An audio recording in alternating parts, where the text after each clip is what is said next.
こんにちは、加藤です。今日やってきたのは、前にも一度動画で紹介したことのある大沢公園、そして後ろに見えているのが吊り橋です。かつて、どんな風な構図で絵を描いたらいいのかっていうお話をしたと思うんですけれども、今日は実際にここを使ってスケッチをするところを撮ってみたいと思います。それでは行ってみましょう。どうぞ。今日の画材は、丸マンのスケッチブック、こんなサイズ。それから、ユニの 4B と練りゴム、これだけで行ってみたいと思います。はい、なんか馴染みのある光景ですね。前にもちょうどこの位置で、解説してたと思うんですけれども、季節がちょっと変わったので、雰囲気少し違うかな。前回はね、5月か6月くらい、初夏の風景だったと思うんですけれども、今日は11月、トンボがすごい飛んでますね。川がね、ほとんど見えないんですけど、この橋の下、この辺りをね、小川が流れてるんですね。こんな感じで行ってみたいと思います。吊り橋を支える塔みたいな櫓が2つあるんですけれども、これと吊り橋が、左から右へ若干パースがついて右下がりになってると思うんですね。画面の構図を考えていきましょう。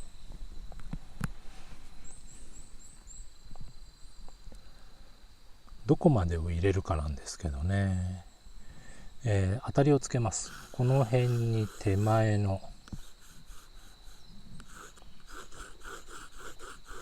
櫓、そしてここは手前の石垣があって、吊り橋が右下がり、奥へ向けて、向こうの櫓があって、ここが向こうの手前と奥の櫓がこんな位置関係であります。櫓のこの柱なんですけど、こんな開き方をしてるかな。こっち側もこんな開き方で、手前はパースがついてちょっとね下から見上げている感じになるんですね。この水平な梁みたいなのが若干手前の方が、右上がりが強く見えています。この下から見上げてる感じを強く出そうと思ったら、このパース感というか、右上がりの感じを意識的にちょっと強めにしてあげると迫力が出る感じですね。この見上げてる感、ちょうどなんか鳥居みたいなね、こう両足を仁王立ちみたいにこう開いてるような、そんな感じに設置されてるんですね。やっぱり強度的にそういう角度がいいんでしょうね、おそらく。そしてここにちょっと手すりがあって、橋を渡ってきた人がこちら側にこうやってくるときに、この手すりっていうのね、お年寄りなんかはあるなしでだいぶ歩きやすさが違うみたいですよね。手すりがあってこっち側に伸びていると。ここでは 4B の鉛筆を柔らかく使ってというか、柔らかく持ってふわふわっと描いています。なので余計な線もいっぱいあるんですけれども、先にどんどん描いていって、いらない線は後から消していく、そんなつもりでプラスの作業をたくさん先にしていきます。はい、手前こんな感じでワイヤーで引っ張ってるんですね。ここね、ワイヤーで引っ張ってる。で若干向こうのこの櫓、実際よりもちょっとね私小さめに描いてると思うんですね。これ写真とかと見比べるとやけに遠くにあるぞっていう風に見えると思うんですが、これ遠近感というかね、ちょっと遠くの感じを強調したいので少し小さめに、遠くを気持ち小さめに持って描いてる感じですね。演出を作者フィルターを通してちょっと演出を加えてる感じです。そしてこれが向こうの上を通る道で、その後ろにはこう山が連なるんですけど、こう斜面になってるんですね。斜面には、斜面にもかかわらずこう力強く生える木がいくつかこう幹が見えていると。そしてこの葉っぱが生い茂っている。木の葉っぱね、どうやって描いていいかわからないって皆さんおっしゃいますけれども、もう適当に描きましょう。このぐじゃぐじゃぐじゃっていうね、なんていうのかな、簡単に描こうと思うと、つまり要領よく描こうと思うと大変なんですけど、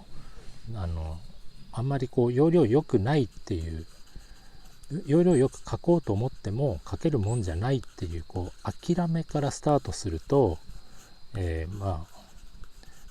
手数というか作業量はねどうしても増える。いっぱい手を動かさないとこの木の葉っぱらしさって出ないんで、要領よく描こうと思わないで描き始めた方がちゃんと見てね、難しいっていうかいっぱいやんなきゃいけないことあるんだけど、この細かいふわふわを全部描いてやるぞというつもりでこう手を動かしていくと、時間が経った分だけ絵は進みますので、めげずにね描いていく。そして場合によっては木の幹をちゃんと観察して、今ここそうですね、ここちょっとはっきり見えている幹があるんですけど、最初こう適当に描きましたけど、よく見たらこの幹面白いなっていうのを見つけたので、それはちゃんと見えるようにこう手を動かして描いていく。でこの辺りはね黄色いつる植物、おそらく山の芋だと思うんですけど、自然薯ですねのつるが絡まっている。私この自然薯大好きなんで、見つけるとねすぐあって分かってしまうんですけど、この秋になると他の紅葉よりもいち早く色づくんですね。黄色くなってくれる。そんなわけで一番見つけやすいつる植物が山芋。余談が多くなりましたけど、これ向こうの木立というか、山の斜面にあるブッシュ、木ですね。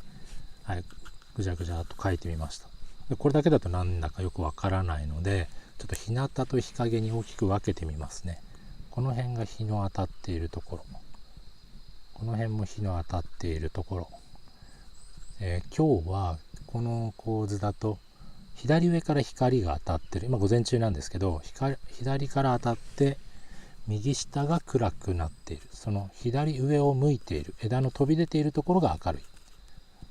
トンボがやってきましたね。ちょうど今ねトンボの季節終わりかけかな。すごい数いるんですね。はい、この辺が、ね、光に当たっているところいくつか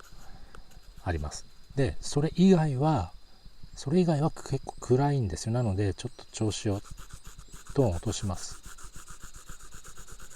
こんな風にそれ以外は暗い。後ろの山の斜面の光が当たっていないところだけをちょっとまとめてトーンを落としておきます。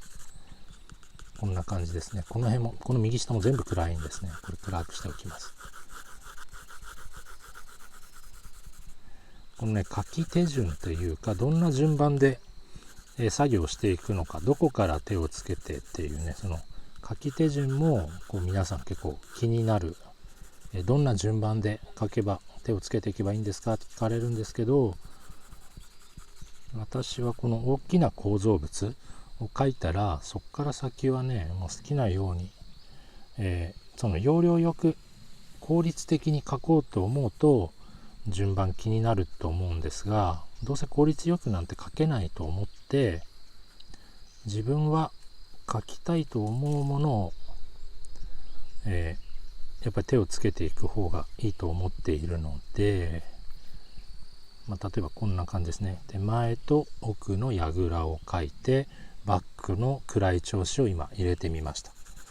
で調子を入れるって言って少しトーンを落とすって言いましたけど、これ途中でやめちゃダメなんですね。この明るい木立、葉っぱ以外の暗いところ、今ここからここまで塗りましたけど、こっちもね、こっちも光の当たってるところを抜いて、この雲みたいなのが光当たってる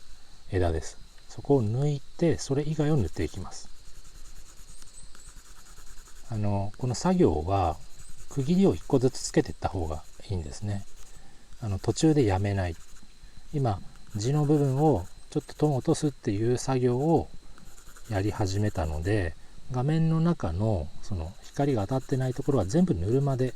作業を続けましょここが日の当たっているところ、そしてそれ以外はちょっと調子トーンを落とすと暗くなっているところ、バックの部分がなんとなく決まりました。今度はアリがやってきましたね。さあ次は今度はこのね橋をね描いていくんですけど、こんな感じ。橋、人が歩くところですね。歩くところ、これはね結構暗く見えているので暗い帯として描いていきます。で、どうでしょう、一部の人は気づいたかな。これ私今ね縦にタッチを入れてるんですね。これ橋桁って言わないな、橋の渡るところの横側面を描いてるので、側面っていうのはこういう向きなんですよね。水平な向きじゃなくて垂直な向きを描いてるので縦にタッチを入れています。同じくこの石垣を描くときもこう縦に切り立ってるので縦向きのこういう角度を意識したタッチを入れていきます。デッサンする上でタッチの向きがわからないっていう方いると思うんですけど、最初悩む人はね、垂直面は立てて水平面は横に寝かせて、そんな風にちょっと意識するだけでタッチの向きが判別しやすくなると思います。でこの橋の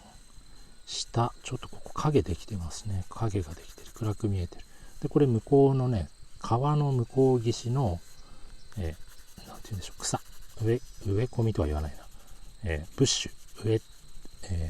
繁殖してしまったこの葉っぱは何だろ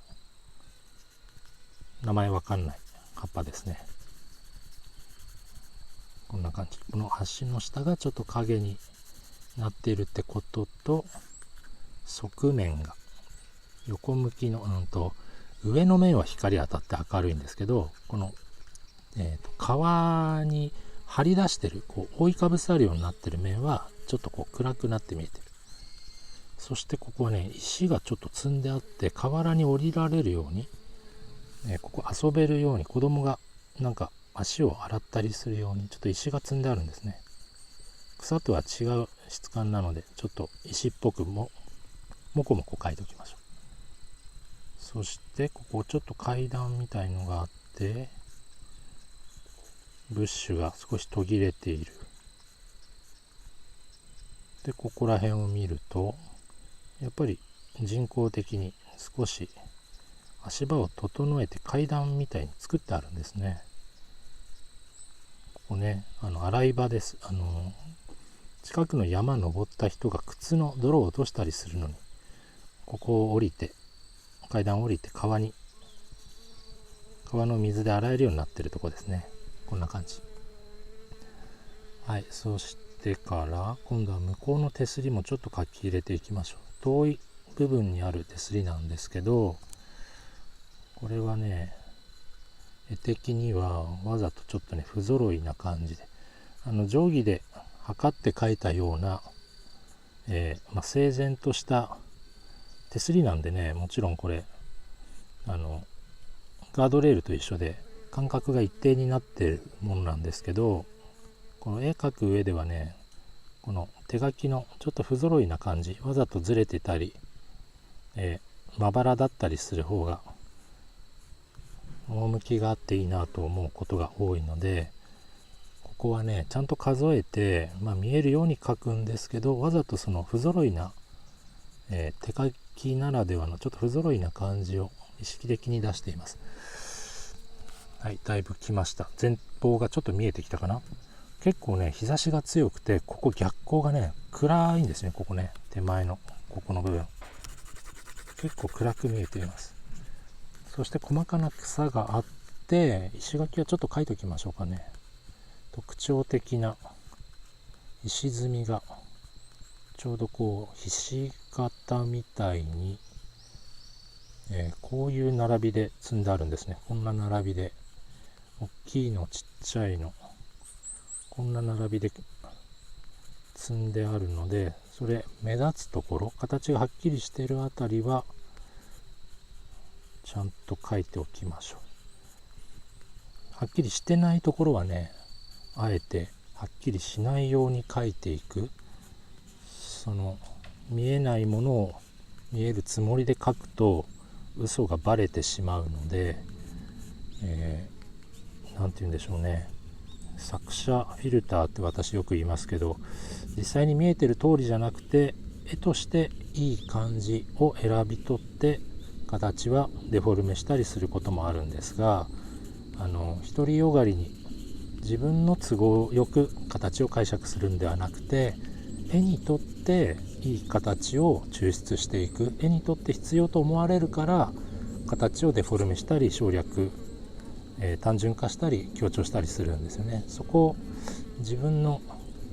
苦手とか得意とかの都合に合わせて解釈していくと、非常に独りよがりな絵になりやすいので、私はそこがねちょっと区別しにくい、最初のうち分かりにくいと思うんですけど、何が作者フィルターなのか、いい作者フィルターなのか、独りよがりなのかの区別ですね。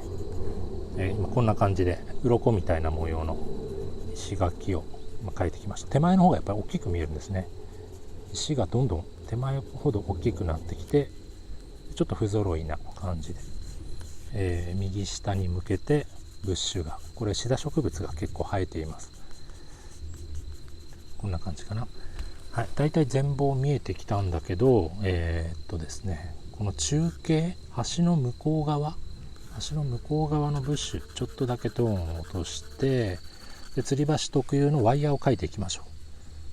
こことここの中心、パースがついているので、手前が長く遠くが短く、おそらく一番へこんでいる、沈み込んでいるのがこの辺なんですね。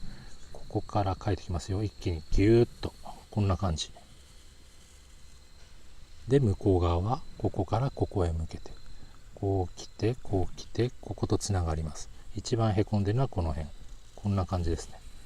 ギューッと、これがメインになる吊り橋のワイヤーです。でそこから下に向けていくつかな、 1,2,3,4,5,6,7,8,9,10,11 で 1,2,3,4,5 ここが真ん中ですね。ここ真ん中、なんか金具がついています。手前の金具、そして、半分、1,2,3,4,5 1,2,3,4,5、こことここがあって、でそれを、1,2,3 3つで割るから、この辺かな、この辺、この辺、この辺、こんな感じで手前の 1,2,3,4,5,6,7,8,9,10,11,3,4,5、やっぱりこれがあれか。これ数え始めると結構難しいですね。1,2,3,4つ。ここからこんな感じ。ここからここからここからこんな感じ。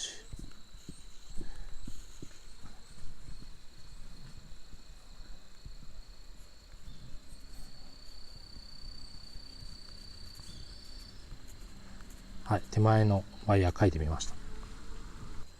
さあ向こうのワイヤーもちょっと描いてみよう。ここから始まって、これ一番向こう、これと対になってるやつですね。ここで一番手前が見えないで、2番目これと対になっているのがこの辺、これと対になっているのがこの辺、これがこれがこれがちょっとずつずれていく感じが分かりますね。これがこれがこの辺、こんな感じ。そして今度は橋そのものをもうちょっと描いていきます。区分していきます。これが上の板でできているところで、これが下の赤い鉄骨のところで、よく見ると下にもワイヤーが張ってある、上と下で張ってあるんですね。これも面白いですね。こう来て一つ置きなんだ。こう来てこんな感じで張ってるんだ。こんな風に伸びてます。手前のワイヤー、向こうのワイヤーはこんな風に伸びてる。こいいですね。この左右で引っ張ってる感じ。はい、こんな感じでしょうか。さあ、だいたいできてきたかな。最後にちょっと木を描き入れましょう。この辺。これはね、多分くるみの木がここから生えている。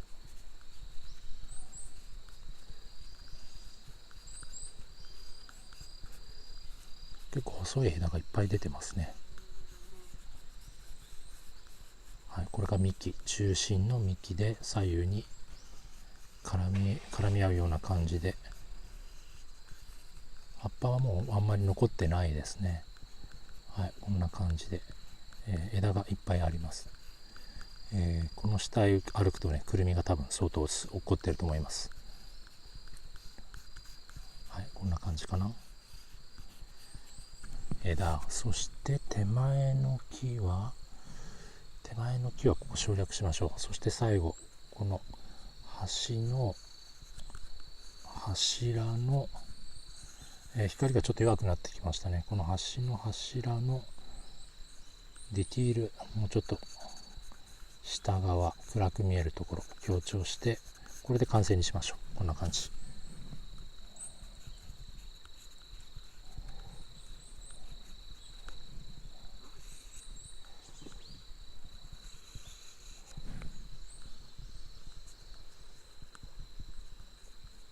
以上で今日のスケッチは、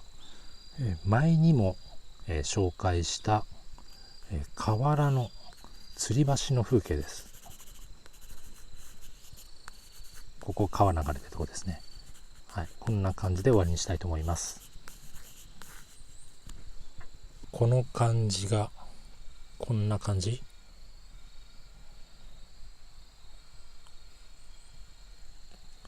この感じがこんな感じで、今日のスケッチはここまでにしたいと思います。